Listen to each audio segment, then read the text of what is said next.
Hola, bienvenidos a una nueva edición de nuestra entrevista. Hoy tenemos el placer de hablar con el presidente de Bolivia, Evo Morales. Señor presidente, muy buenos días. Muchísimas gracias por su tiempo. En primer lugar, nos encontramos ahora en Bruselas, en la segunda cumbre de la CELAC, la Unión Europea. Esta cumbre, este encuentro, va bajo el lema Modelar nuestro futuro común. ¿Qué cree usted? ¿Qué futuro común tienen Europa y América Latina? Bueno, muchas gracias por este nuevo contacto. Agradecer por la invitación. Que estamos acá en Bruselas, Bélgica, para compartir experiencias de trabajo en bien de nuestros pueblos. América Latina y el Caribe, con la Unión Europea, tenemos un pasado que deja mucho que desear. Yo no vengo, por tanto, a que Europa pueda resarcir los daños de 500 años. Yo vengo acá más bien en ese tiempo de cambio que quieren nuestros pueblos, cómo compartir experiencias de trabajo. Quisiéramos, por ejemplo, que América Latina y el Caribe, junto a Europa, seamos continentes de paz, paz con justicia social, que nuestros continentes, gobiernos, dejen a un lado las invasiones militares, acaben con las bases militares, que estemos una cultura de la vida, respetando la madre tierra. A eso vengo. Pero las primeras informaciones que llegan de la Cancillería, Europa ni siquiera quiere reconocer a CELAC como una región de paz.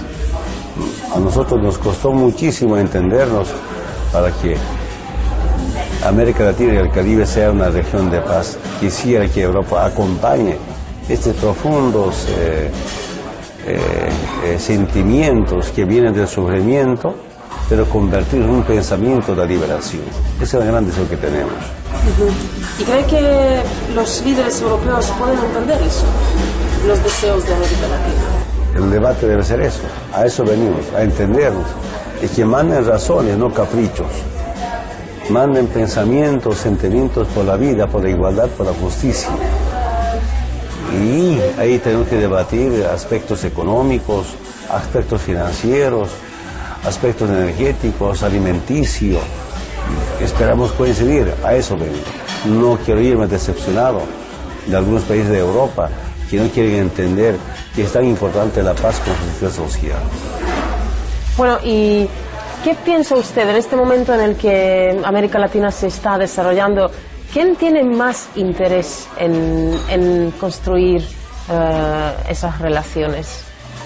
Somos los pueblos organizados políticamente, somos los estados que gestamos la liberación democrática, somos los movimientos políticos junto a los movimientos sociales que no queremos injusticia, que no queremos desigualdad, como acabar las profundas asimetrías, no solamente de familia a familia, no solamente de región a región, sino también de continente a continente.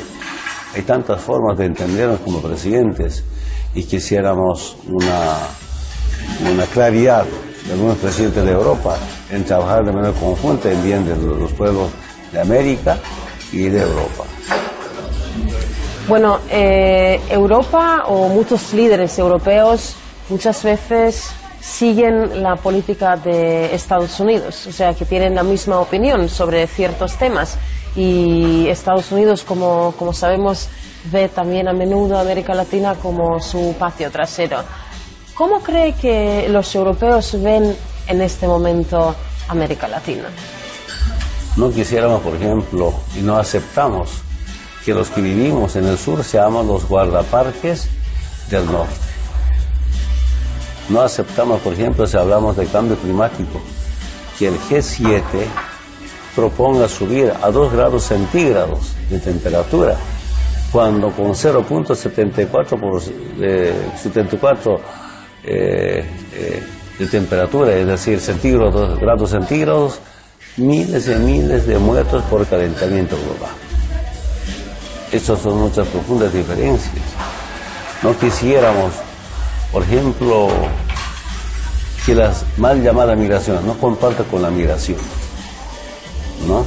Debes construir una ciudadanía universal, juntos. En los últimos años hay más presencia de europeos en América Latina y el Caribe que latinoamericanos en Europa. Que nosotros jamás hemos hecho leyes para expulsar a los europeos. Jamás he construido cárceles para detenerlos.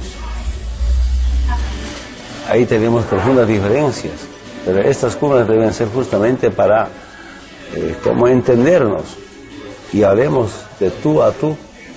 No quisiéramos que otros vengan a mí o estén presentes en esta cumbre para ningunearnos. Tenemos también derechos, también somos autoridades. Y quisiera hablar de colega a colega si hablamos de presidente o hermano presidente, de hermano presidente, si queremos respetarnos entre pueblos. Bueno, parece ser que en este momento América Latina está más unida que nunca. Y por otro lado, la Unión Europea, bueno, que ya hay voces que se quieren ir de la Unión Europea, ya hay gobiernos que quieren organizar referéndum, como por ejemplo en Gran Bretaña. ¿Qué cree usted sobre este proceso? ¿Sabe por qué esta diferencia en Europa? Lamento mucho que algunos países, en vez de liberarnos dignamente del imperio norteamericano, subordinados a este imperio. Yo quisiera una alianza con Europa para liberarnos juntos de esa dominación imperial que tenía una mentalidad hegemónica, neocolonial. Si hablamos en temas del medio ambiente, el imperialismo verde que quiere imponerse hacia nuestros países. Pero saludo también las nuevas generaciones que están políticas, programas sociales, políticas económicas de liberación. Eso da mucha esperanza a Europa. Sin embargo, en América Latina vamos bien. Bolivia está en un crecimiento económico muy importante gracias a nuestra liberación política. Si hablamos de una liberación política, allí ya no manda ni decide el gobierno de Estados Unidos mediante su embajada. Económicamente ya no decide el Fondo Monetario Internacional. Yo recomendaría a Europa, a algunos países, liberarse políticamente de Estados Unidos y liberarse económicamente de las imposiciones del Fondo Monetario Internacional. Bueno, ¿y qué es lo que América Latina puede aprender, o digamos la CELAC, ¿no? que es una organización formada de muchos países, ¿qué pueden aprender de la Unión Europea? Saludamos su desarrollo tecnológico. Por ahora quisiéramos una transferencia, pero sin chantaje ni condicionamientos. Una transferencia, no digo donaciones, dotaciones, sino vamos a accederles, pero también viendo el futuro de los seres humanos. Después, yo solo diría eso. Mira, imagínense, antes en América Latina y el Caribe imperaba o dominaba o había más presencia de la tecnología norteamericana. Ahora casi cero. Momentáneamente europeo, muy poco.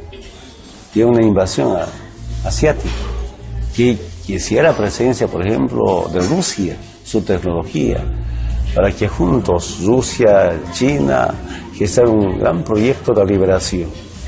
Yo escuché de algunos presidentes como de Rusia y de China, decía, nos desarrollamos no para dominar a los otros mundos, sino compartir nuestras experiencias. Quisiera ese mensaje de la Unión Europea. Así juntos podemos trabajar, juntos podemos gestar programas sociales para reducir la pobreza, para reducir el hambre. Y no, como en este momento entiendo, que subiendo a 2 grados centígrados la temperatura, G7 tal vez quieren erradicar a los pobres. A eso no se llama reducir la pobreza. Porque con semejante calentamiento, imagínense quiénes son los que más van a morir, los pobres. Ahora, alguna gente tendrá aire acondicionado, energía segura, agua segura, pero hay alguna gente, algunos hermanos todavía no tienen esta posibilidad. Ellos serán más afectados por este calentamiento global. Bueno, y en cuanto a los procesos de integración, por ejemplo, en la Unión Europea existe una moneda única para toda la Unión. ¿Algo así es posible en un futuro reciente en América Latina? Allí hay distintos procesos de integración. El ALBA TCP, que es una integración todavía pequeña, pero con claridad ideológica. Está UNASUR, los países de Sudamérica, 12 países, aunque Estados Unidos nos quieren dividir a UNASUR con la Alianza del Pacífico. Alianza Pacífico, 3-4 países de Sudamérica o de Latinoamérica quiere privatizar nuevamente los servicios básicos. Alianza del Pacífico nuevamente hablan del libre mercado para hacer daño a los pobres. Esa es nuestra diferencia.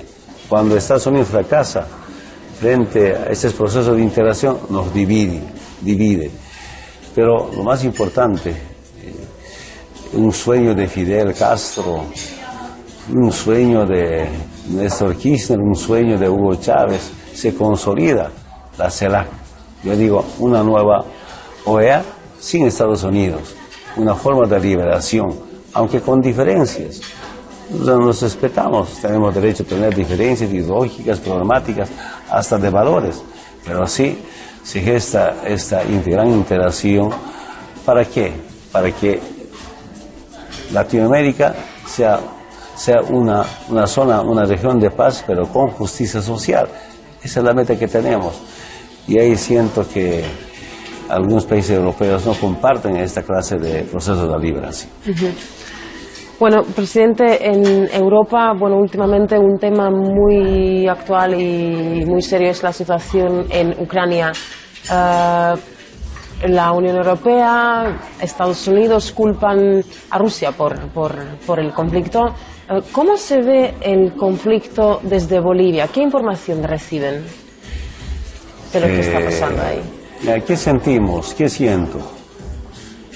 Que la nueva política anti-rusa de Estados Unidos es con expansión militar, injerencia a algunos países de Europa que no comparten esa liberación de los distintos continentes, que su pretexto de lucha contra la corrupción preparan una invasión, no compartimos.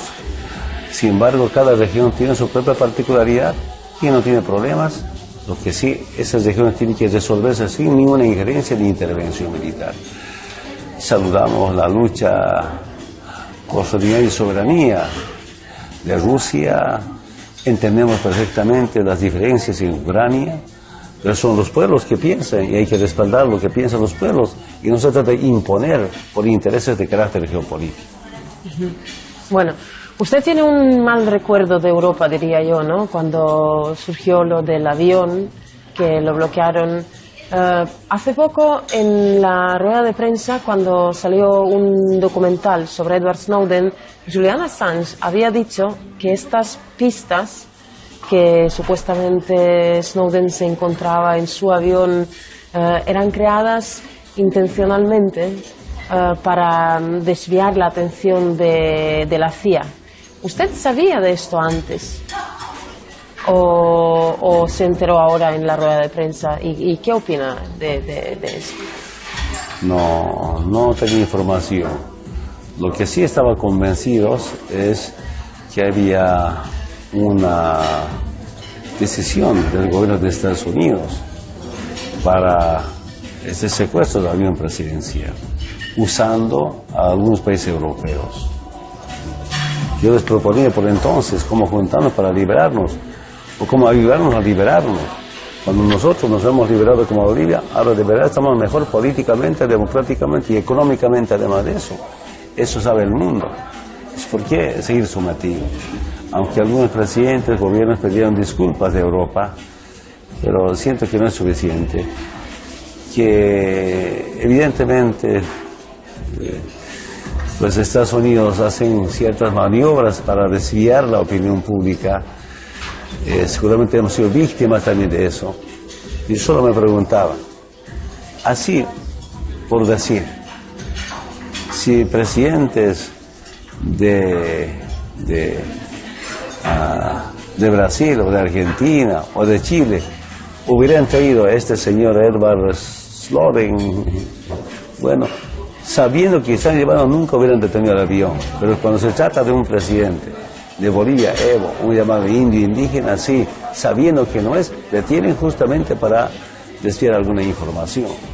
Con semejante inteligencia que tiene Estados Unidos, ¿cómo puede decir que Evo estaba llevando a este señor norteamericano?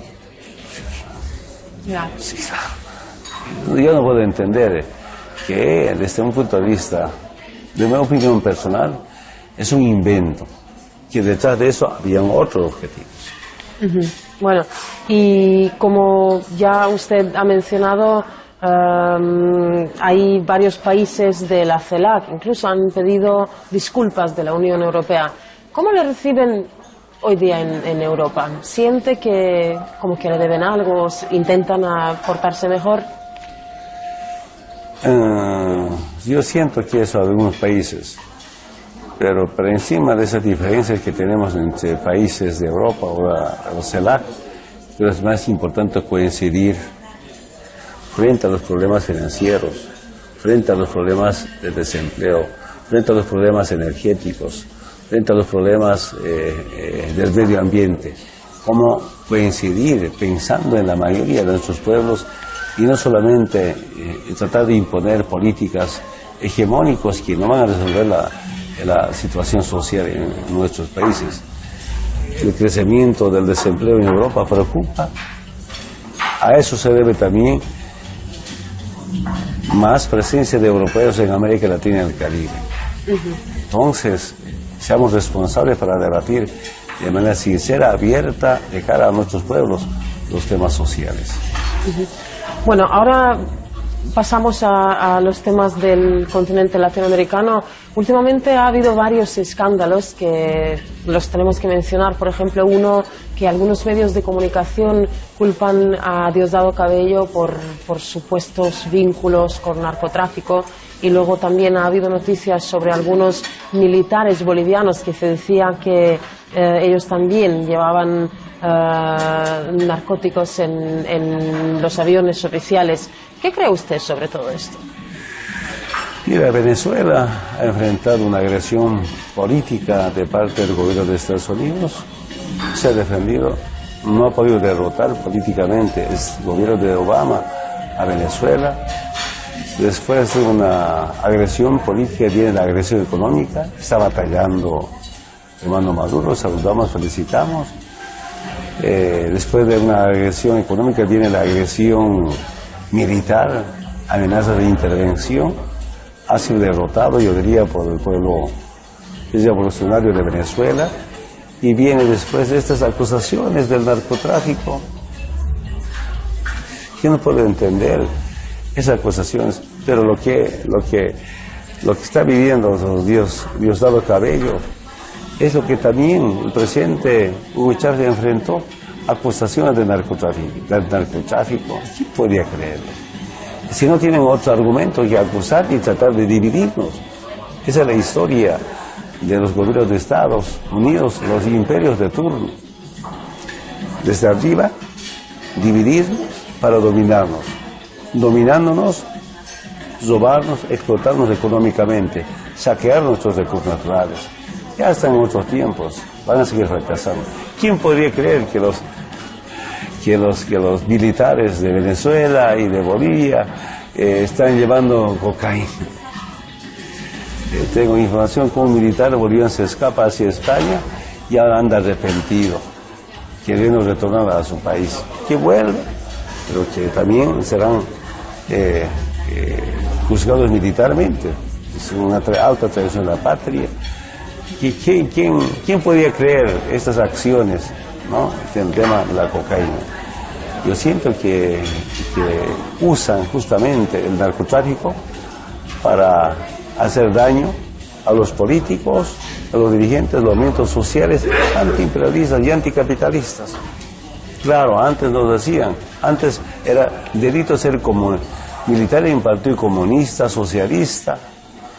Después nos acusan de terroristas, de narcotraficantes. Ahora el imperio norteamericano hasta usa los derechos humanos para invadir al país. ¿Qué moral tiene Obama para hablar de los derechos humanos? En algunos estados de Estados Unidos hay pena de muerte, cosa que no tenemos en ningún país latinoamericano. Que en Estados Unidos, no sé cuántos muertos a bala. No se respetan no solamente los derechos humanos, los derechos colectivos. En Bolivia hay un respeto a los derechos colectivos. Los derechos colectivos son que los servicios básicos es un derecho humano. Tenemos profundas diferencias. Nuevamente vuelvo a decir, claro, hay interés de dominación de parte del gobierno de Estados Unidos hacia el mundo, usan algunos países de América Latina o finalmente de Europa o de otros continentes. Los continentes deben estar unidos. Europa debe estar unida para frenar esta soberbia del imperio norteamericano.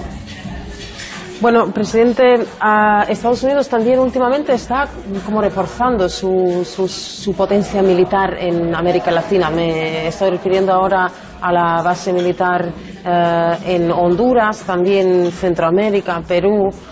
Bueno, algunos analistas creen que eso es para acercarse a Venezuela, para vigilar al país en este momento en el que la oposición intenta ahí, lo que dicen algunos, dar un golpe. ¿Cree usted que Venezuela está en la mira o se van a América Latina para quedarse ahí por un largo periodo de tiempo? Intenta todavía Estados Unidos gestar golpes, por tanto, dictadores militares. Siento que eso ha pasado, es parte del pasado, de la historia. Pero usan algunos políticos europeos para que puedan visitar a los políticos de la extrema derecha.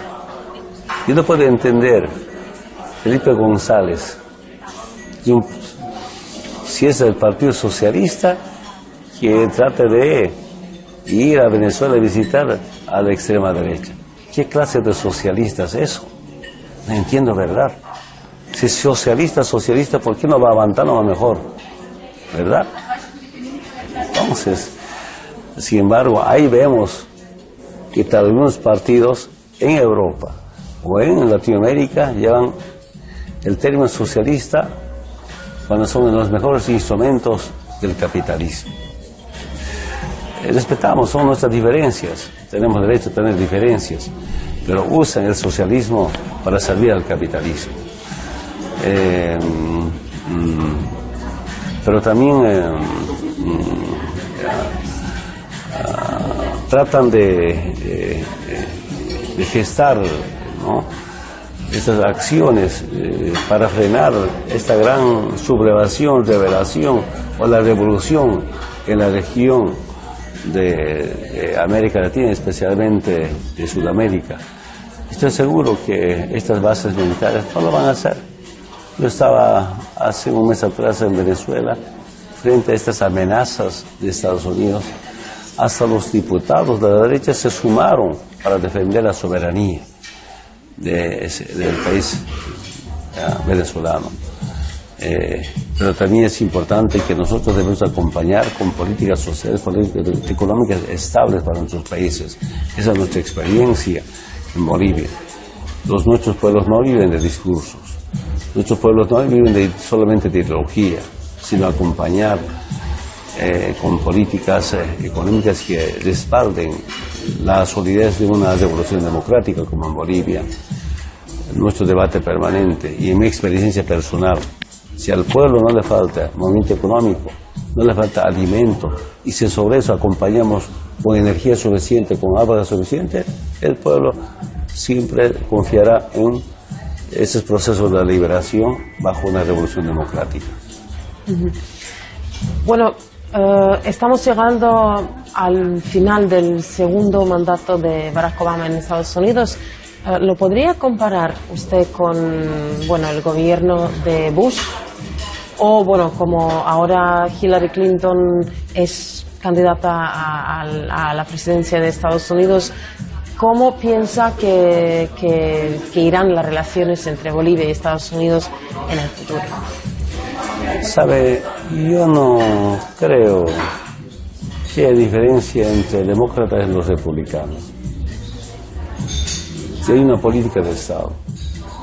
En Estados Unidos no gobiernan los presidentes supuestamente electos con el voto norteamericano, un voto de los pueblos de Estados Unidos. Allí los que gobiernan son los banqueros, las transnacionales, y por eso escuchamos diariamente tanto aportaron para las campañas. En Estados Unidos mejor deberían de elegir a un banquero para que ese banquero designe a un presidente de Estados Unidos. Pues no va a cambiar para nada, para mí no cambia nada.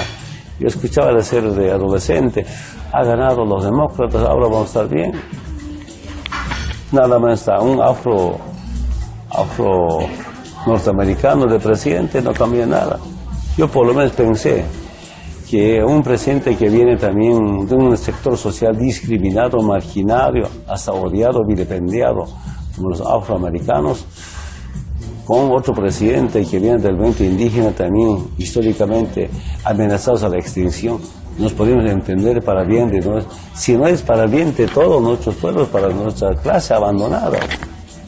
Así lo peor, y gracias a la presión del mundo, gracias a la unidad del pueblo en torno a Cuba sobre el bloqueo económico, así trata de entender, pero eso no es un regalo de Obama, sino es la unidad del pueblo cubano y la solidaridad del mundo entero sobre Cuba. Bueno, presidente, muchísimas gracias por su tiempo y mucha suerte. No, muchas gracias por esta entrevista. En cualquier momento un saludo a su pueblo. Soy muy admirador de su presidente por esta gran lucha que está liderando en el mundo. Muchísimas gracias. Ha sido el presidente de Bolivia, Evo Morales. Muchísimas gracias por su atención. Espero que lo hayan disfrutado igual que nosotros. Hasta la próxima.